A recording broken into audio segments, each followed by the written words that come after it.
Si l'alerte a été donnée la semaine dernière à travers un voice qui a fait les choux gras des réseaux sociaux, il n'y a que c'est depuis quelque temps que le Carrefour Bafia est pris en otage par des délinquants qui, une fois la nuit tombée, dictent leur loi aux usagers de la nationale numéro 4. Ces gens, quand ils voient le bus s'arrêter et qu'ils constatent que le bus veut déposer un passager, ils viennent, ils font comme s'ils voulaient faire l'autostop pour voyager.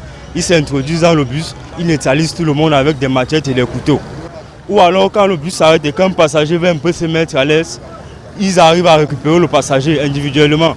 Ils avaient déjà une nouvelle façon d'opérer. Ils ont fabriqué leur SAE. Ils mettent la S en route. Quand le bus passe ou un véhicule, ils démarrent des motos. Ils savent que quelques mètres devant, vous aurez crevaison, vous allez forcément vous arrêter. Et alors quand vous arrêtez, et ils font leur opération. Cet endroit est plutôt calme en journée, comme c'est le cas en ce moment, mais une fois la nuit tombée, il se transforme en une zone de non-droit où les malfrats profitent de l'obscurité régnante pour dicter leurs lois aux usagers de cette route, aussi bien les passagers à destination de Bafoussam que ceux qui vont du côté de Yaoundé. Ça a même déstabilisé le régime de la ville. Pourquoi? Parce que ces enfants qui se battent là ne peuvent plus se battre parce qu'il y a tellement d'agressions. Nous qui voyageons, quand un bus te prend à Yaoundé pour Bafia, on t'impose de te laisser à Goufane, à plus de 3 km de Bafia. C'est un handicap pour la population de Bafia. Si tu refuses qu'on reste à Goufane, ils peuvent te prendre. Parce qu'en garant ici, ils seront agressés. Dans la foulée de leur énième coup foireux, une bonne dizaine de ces hors-la-loi ont été mis hors d'état de nuire. Et ces mêmes nuits, nos forces de maintien de l'ordre qui sont toujours en patrouille, ils ont arrêté 4 et leur exploitation le même nuit a permis qu'ils ont encore arrêté 3 autres. Si Bafia a retrouvé un brin de tranquillité, le préfet du BAM et Inoubou n'a pas oublié que le ver est dans le fruit et que le mal ne vient pas de loin.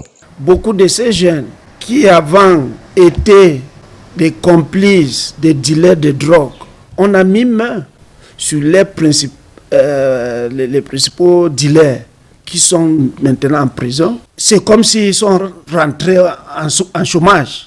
Donc ils ont jugé commencer notre activité pour dérober les gens. Aussi met-il en garde les proches et les complices de ces malfaiteurs qui se recrutent parmi les commerçants et autres vendeurs ambulants qui écument le Carrefour Bafia à la tombée de la nuit.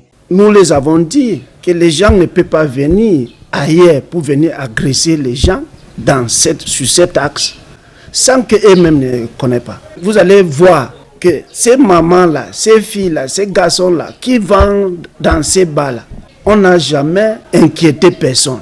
Ça veut dire que quoi? Si on ne vous dérange pas, c'est parce qu'on vous connaît. Et donc, je suis descendu pour le dire. Si les gens là opèrent avec leur complicité, nous, on va les envoyer en chômage pour demander qu'à partir de 19h, ceux qui vendent là-bas le matin jusqu'au soir, il faut qu'ils rentrent chez eux. L'on a aussi et surtout tiré les leçons de ces actes de banditisme qui prospèrent le plus dans la nuit, à la faveur de l'obscurité, elle-même consécutive au délestage à répétition et à l'absence de l'éclairage public. Je me suis engagé cette année particulièrement à faire installer 250 lampes solaires, lampadaires solaires dans toute la ville. J'ai aussi entrepris de passer d'autres marchés sur fonds propres, toujours sur l'éclairage public. Donc nous allons renforcer le plan de l'éclairage public en attendant la régularité de l'éclairage conventionnel. C'est ça qui peut aider à diminuer l'insécurité dans la ville.